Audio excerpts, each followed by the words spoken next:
Episode 12. Tidak semudah itu, kembali like, pakai ke Jennifer.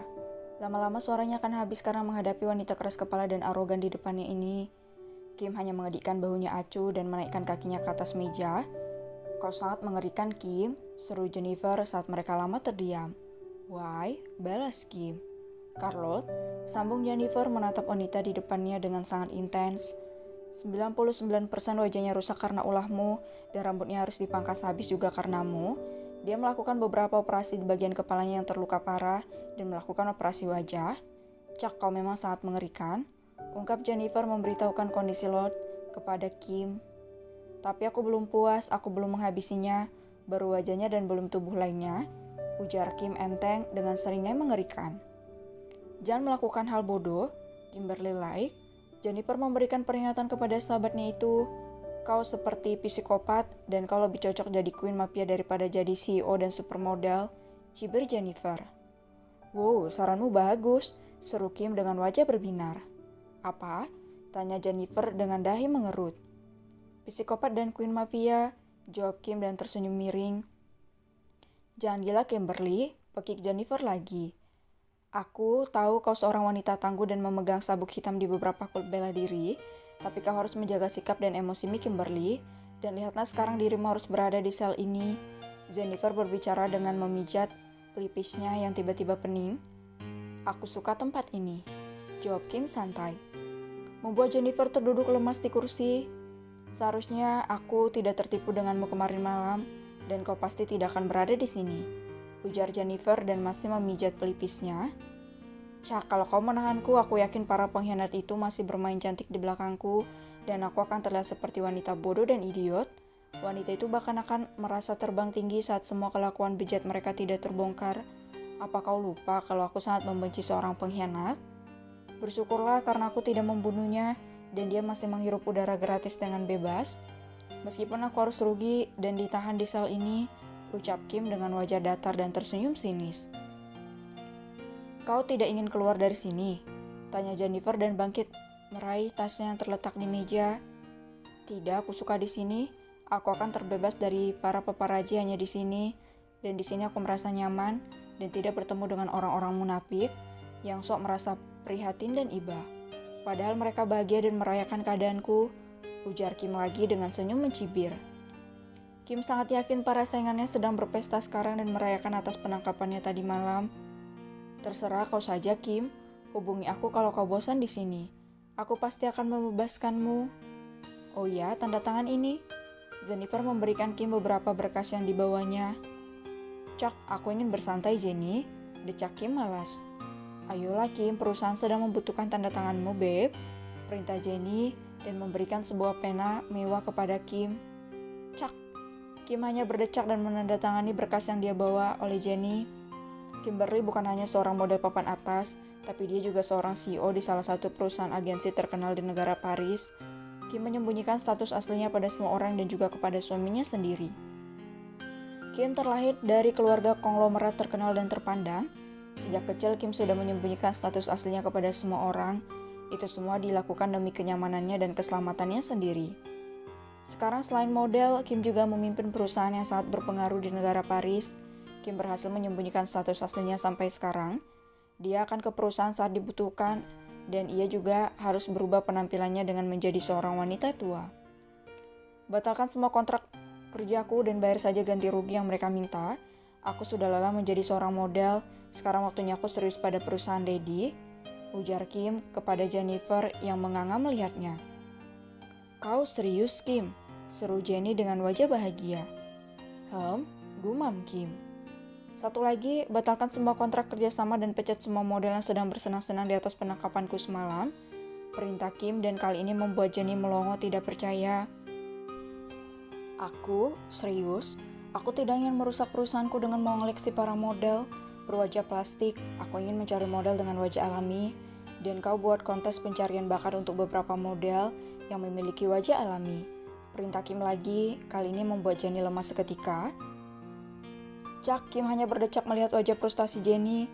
Oh iya, jangan kesini lagi dan menggangguku, aku ingin menenangkan diri dulu di sini, ujarnya dan keluar dari ruangan itu meninggalkan Jenny dengan wajah shocknya. Kimberly Light pergi ke Jennifer. Dasar Kim sialan, menyesal aku datang ke sini. Lagian kenapa juga harus menenangkan diri di dalam penjara? Apa dia amnesia? Dia kan memiliki banyak villa dan juga pulau pribadi. Dasar wanita gila, sialan, brutu, dan maki Jennifer. Episode 13. Sudah 1 pekan Kimberly ditahan di kantor polisi kota Paris. Ia begitu menikmati masa-masa hukumannya di dalam sel tahanan dengan perasaan damai dan tenang. Tidak ada wajah frustasi ataupun sedih terlihat di raut wajah wanita berusia 30 tahunan itu. Yang ada hanya wajah puas karena bisa melampiaskan semua kekesalan dalam hatinya. Ia merasa damai dalam sel karena tidak seorang pun yang mengganggunya di dalam sel, kecuali suara Luciana dan sang suami brengseknya yang terus merengek ingin bertemu dengannya melalui para penjaga tahanan. Tapi dengan wajah datarnya Kim menolak bertemu dengan Malvin. Malvin sendiri sudah 1 minggu bolak-balik mendatangi kantor polisi dengan harapan Kim ingin menemuinya, tapi Malvin harus menelan kekecewaan saat Kim terus saja menolak untuk bertemu dengannya, walaupun sedetik saja. Malvin bahkan sering menginap di parkiran kantor polisi di dalam mobilnya. Pria itu merasa tersiksa saat berjauhan dengan istrinya dan dia akan merasa tenang saat berada di dekat Kim meskipun hanya di parkiran kantor polisi. Semua pihak kepolisian hanya menggelengkan kepala mereka melihat tingkah seorang Tuan Malvin Abraham, sang pengusaha sukses dengan usaha di segala bidang yang mampu menghasilkan pundi-pundi uang. Sebab itulah kenapa Lot sangat tergila-gila pada Malvin. Selain memiliki wajah tampan, pria itu juga terkenal dengan kekayaannya. Kimberly sendiri tak menghiraukan Malvin. Kim sendiri sibuk mempercantik dirinya di dalam sel dengan seenaknya. Kim merasa hidupnya begitu damai di dalam sel tanpa gangguan siapapun, tak kecuali suami brengseknya. Jadi Kim lebih memilih menenangkan dirinya di dalam sel tahanan karena hanya di tempat inilah Malvin tidak akan bisa menemuinya ataupun mengganggunya. Nona Kimberly, seru petugas kepolisian wanita yang berjaga di sel tahanan bagian kelas Kim. Kim hanya memutar matanya cegah, dia sudah menebak apa yang akan disampaikan oleh petugas ini. Suami Anda ingin bertemu Nyonya, seru wanita berambut pendek dengan wajah datar. Katakan aku tidak ingin bertemu dengannya, balas Kim datar tanpa melihat petugas tersebut. Kim hanya sibuk mengecat kuku-kukunya. Tapi Nona, suami Anda sedang menciptakan keributan di luar. Dia mengancam salah satu petugas dengan pistol Nona, ujar petugas itu dengan wajah garang. Karena saat ini Malvin sedang menyandra salah satu petugas di dalam kantor polisi tersebut. Nona, kami mohon temuilah suami Anda, Nona. Mohon, petugas wanita itu lagi. Kim menghela napas panjang dan meletakkan cat kukunya di atas ranjang. Pergilah, suruh Kim dingin. Petugas itu pun meninggalkan sel tersebut dan kembali keluar di mana Malvin melakukan keributan. Temuilah suamimu, aku takut dia akan berbuat nekat. Setelah Laura yang sejak tadi menyimak dalam diam. Ternyata dia sangat tergila-gila padamu. Cih, dasar pria brengsek gila, maki Laura dengan memainkan asap rokok di mulutnya. Tentu saja dia tergila-gila. Apa kau tidak lihat? Nona Kim begitu cantik dan lihatlah tubuhnya begitu indah dan seksi. Seloro Luciana. Cak cantik tapi sayang korban keegoisan suaminya. Cibir Laura diikuti kekehan. Sedangkan Kim hanya terdiam dan dia akhirnya bangkit dari ranjang setelah dia memikirkan banyak hal. Kau? Tak membawa? Laura menghentikan langkah Kim dan melirik ke arah wastafel yang terdapat gunting di sana. Benda itu akan membantumu menghabisi nyawa suamimu. Haha, ucap Laura dan kembali tertawa. Yang seperti itu kakak Laura, bagaimanapun Tuan Malvin masih suami Nona Kim, selalu Luciana bijak. Cak terserah, decak Laura kesal. Kim menghela kembali napasnya dan melanjutkan langkahnya untuk menemui Malvin. Kini Kim dan Malvin sudah saling berhadapan dan sebuah kaca besar menjadi pembatas mereka dan sebuah telepon di masing-masing di tangan mereka. Mereka hanya bisa saling berbicara lewat telepon yang tersedia di sana.